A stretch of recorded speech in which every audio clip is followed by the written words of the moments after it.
waxaan rabaa aniga ka iskaashata ahaan horta inaan u mahad celiyo maamulka degmada Kismaayo oo bilaabay dardar cusub iyo dhismo iyo qurxintii magaalada ka iskaashata ahaan anaga waxa aad noo quseeyay wadooyinka waxaan u sheegayaa maamulka degmadeena anaga ka iskaashata ahaan waxaan diyaar u nahay inaan gacan ka geysano wax alla wixii nooga soo hagaaga dhismaha wadooyinka iyo qurxinta magaalada maanta ay tahay bisha koowaad 2022 sanadka cusub qeyrkiisa Allah na siiyo insha Allah maanta waxaan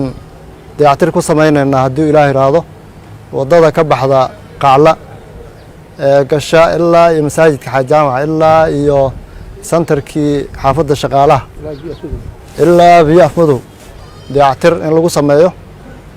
waxaa degmada maartay gacan ka siiyey maamulka dekada maarayaha dekada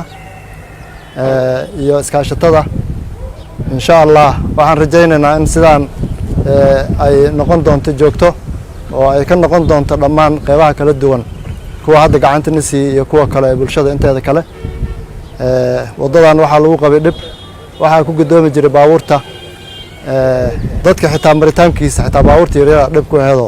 waad arkaysaan sida hadda tahay insha Allah waxaan rajaynaynaa in dadka ay sidaan oo kale u fahmaan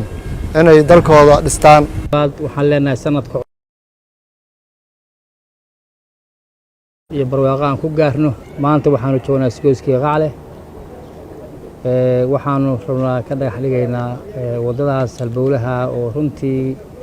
isu marida suuqyada iyo magaalada qiimo ballaaran u leh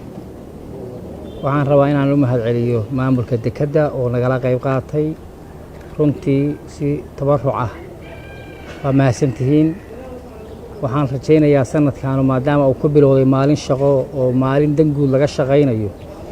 meeshaanu taabano ilaahay inuu malab nooga soo fujiyo mid wada sida noo keeno waa bilow fiican sanadkii oo bilowday iyo wadadii oo aanu bilownay waa loo bilow fiican isku aada marka waxaan rajaynayaa qof waliba inuu halkaa ka qaato annagana ummadda ilaahay nooga dhigo aabbo iyo hooye mid wado wada iyo mid suuq wada iyo mid maslaxad guud ka shaqaynaya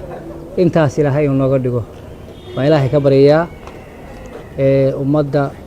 reer Jubbaland gaar ahaan magaalada Kismaayo dadka degan shacabka iyo ganacsatada waxaan ugu baaqayaa in laga qayb qaato horumarka magaalada